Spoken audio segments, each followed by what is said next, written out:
ان کو آپ care takers کہہ لیں، جو بھی، وہ بندہ ہو، بندے ہوں جو اس ملک کو اپنا گھر سمجھ کے اس ایک گھر کی طرح چلانے کی کوشش کریں. لیکن نہیں، ادھر جسٹ وائلنگ اوے ٹائم. بس جتنے جو 4 6 8 مہینے جتنے ان کے نصیب میں ہیں ہو جائے گا ٹھیک. بے شک حسن صاحب، ملک کو جس نہج پر پہنچا دیا گیا ہے وہ نہایت پریشان کن ہے. آگے چلتے ہیں. بلاول بھٹو نے کہا ہے کہ بانی پی ٹی آئی نے جو کیا ہم بھی کریں گے تو کل جیل میں ہوں گے. بلاول بھٹو کہنا کیا چاہ رہے ہیں؟ کچھ سمجھ نہیں آئی. سمجھ مجھے بھی نہیں آئی، لیکن کبھی کبھی ونس ان اے بلو مون بلاول اپنے نانا اور ماں کا حق ادا کر دیتا ہے کہ وہ کس نانے کا نواسا اور کس ماں کا بیٹا ہے.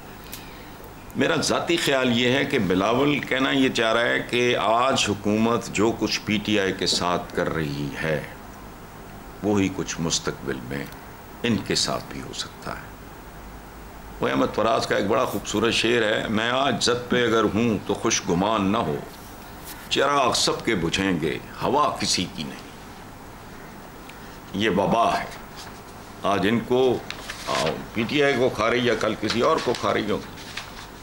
جی ٹھیک ہے حسن صاحب، بڑی ہیوی گفتگو ہو گئی. یہاں پر ایک بریک لیں گے، دیکھتے رہیے black and white. Welcome back. Hasan Sahab, وزیر خزانہ محمد اورنگزیب نے کہا ہے کہ پینشن ایک بم کی شکل اختیار کر چکی ہے، اسے روکنا ہوگا. ماشاءاللہ بہت اچھی بات ہے، لیکن کتنے کے بم روکو گے؟ یہ پینشن ایک بم ہے، یہ چھوٹا سا ہے، یہ دستی بم ہے. اس ملک میں تو ایٹم اور ہائیڈروجن بمز ہیں. دیکھو یہ بموں کی برسات ہے. وہ گانا یاد آتا ہے، برسات میں ہم سے ملے تم و سجن، تم سے ملے ہم برسات میں تک دھنا دھن. یہ تک دھنا دھن ہے. یہ کون سا بم ہے؟ یہ تو ایویں دستی بم ہوگا، ایویں گھٹیا سا. وہ اس طرح کا بم ہوگا جیسے وہ کچے کے ڈاکو شاکو شاید استعمال کرتے ہوں. یہاں تو ایٹم بم اور ہائیڈروجن بمز کی بات کرو. آبادی والا بم مجھے بتاؤ. 33 سال ہو گئے، خدا کی قسم میں نے اپنے ساتھ عہد کیا تھا کہ سال میں کم از کم ایک بار 2-3 چیزوں پہ، ایک اس ملک میں جو لٹریسی ریٹ ہے، ایک آبادی کا. مجھے کیا دلچسپی اس سے بھائی؟ اندازہ تھا. اب قیامت سے بڑا یہ پاکستان کے لیے یہ مسئلہ ہے. یہ ایک بم کو روتے ہیں، پینشن. بموں کی برسات ہے. دیکھو آبادی والا، آبادی بم کیا کرو گے اس کا؟ بے روزگاری کا بم تڑ تیار ہو کے نکل رہے ہیں. پتہ نہیں اس پروگرام کے دوران کتنے ہزار بے روزگار جو ہے وہ 18 سال کی عمر سے آگے جانے کے بعد یا بی اے کرنے کے بعد وہ میدان میں آ جائے. جہالت کا بم. اتنے جاہل لوگ کس نے رکھا ان کو؟ اچھا تجاوزات کا بم. اتنے بڑے نام تھے جو ریسنٹلی پنجاب گورنمنٹ نے، میں نے تو بڑی داد دی اس کی. کئی علاقے ہیں ہمارے، وہ مجھے اس لیے زیادہ پتا ہے کہ ہمارے فارم ہاؤس کے اور اس گھر کے درمیان کے علاقے توبہ، بڑے بڑے نام، بیکریاں شیکریاں، یہ وہ تجاوزات والا بم. اچھا بدن امنی والا، حرام کھانے والا، نااہلی والا، جعلی دواؤں والا، کیمیکل زدہ دودھ والا بم، آرسینک میں پانی والا بم، جعلی جمہوریت والا بم، فرقہ واریت، انتہا پسندی، دہشت گردی کا بم. یہ ایک بم کو رو رہے ہیں. اورنگزیب صاحب کو اپنے نام پہ ہی غور کر لینا چاہیے. اورنگزیب کا مطلب ہوتا ہے تخت کی زینت. اورنگ کہتے ہیں تخت کو، تخت کی زینت.